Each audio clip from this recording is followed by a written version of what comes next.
Kamusta po kayo? Bago po ang lahat, first things first.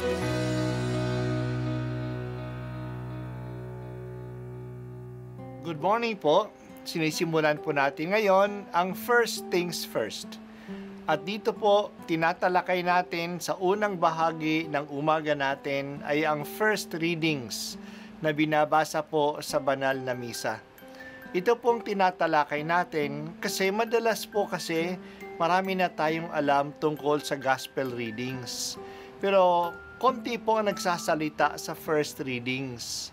Pero ang first readings, bahagi din po yan ng Biblia, ng banal na kasulatan. Kaya susubaybayan po natin ang mga first readings, basahin po natin at kuminsan kailangan ng basahin ng 2 o 3 beses bago maintindihan kasi hindi po tayo familiar sa mga istorya at sa mga kaisipan na tinatalakay dito.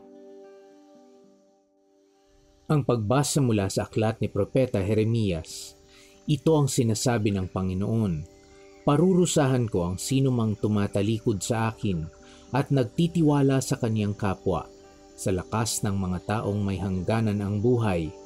Ang katulad niya ay halamang tumubo sa ilang at lupang tigang at sa lupang maalat na walang ibang tumutubo.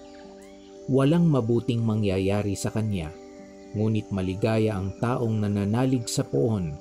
Pagpapalain ang umaasa sa kanya, at katulad niya ay halamang nakatanim sa tabi ng batisan.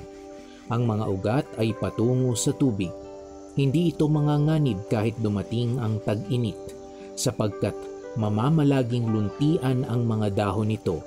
Kahit di umulan ay wala itong aalalahanin. Patuloy pa rin itong mamumunga. Ang salita ng Diyos. Salamat sa Diyos. Madalas natin nakikita ang literary style ng contrast sa Biblia. Sa paraang ito ng paghahambing ng dalawang kalagayan na magkaiba, pinapaabot sa atin ang pagkakaiba ng masama sa mabuti, ng dilim sa liwanag, ng pangit sa maganda, ng kamatayan sa buhay.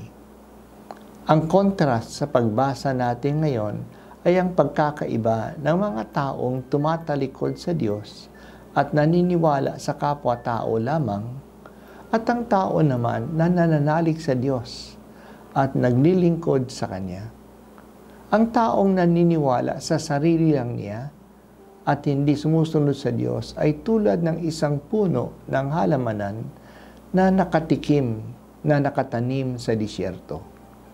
Tigang ang lupa, mahina ang paglaki ng puno, at pagdating ng tag-init, ito ay malalanta. Hindi ito mamubunga. Pero iba ang puno o halaman na nakatanim sa tabi ng batis. Palagi itong nadidilig ng tubig ng batis.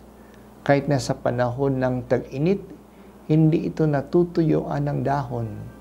Palagi itong namumunga kasi may tubig na nagdidilig sa kanya. Maganda ang contrast na ibinigay sa atin. Ang taong bilib lamang sa kanyang sarili, sa kanyang pera o sa technology ay hindi tatagal.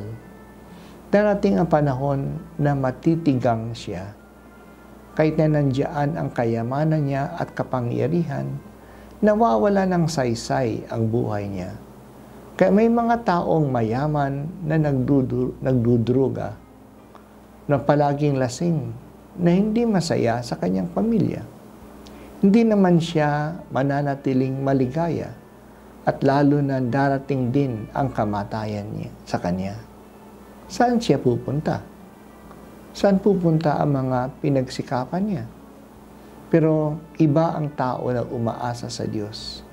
Kahit na kaunting ari-arian, kahit na hindi siya kilala at simple lang ang buhay niya, siya ay palaging masigla kasi naniniwala siya na siya ay mahalaga.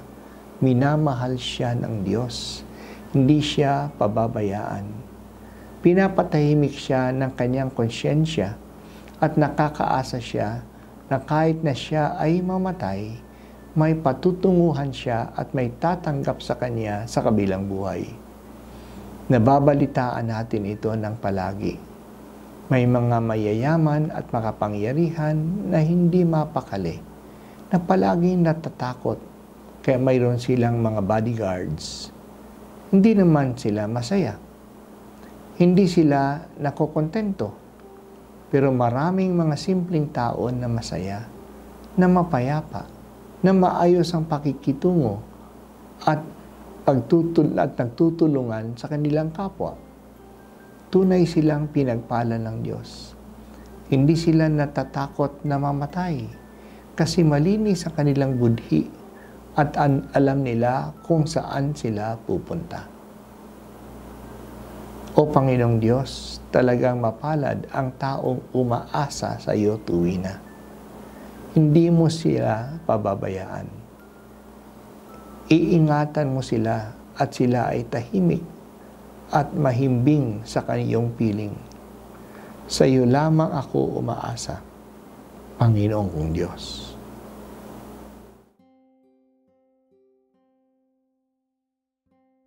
At ako po ay si Bishop Broderick Pabilio dito sa First Things First.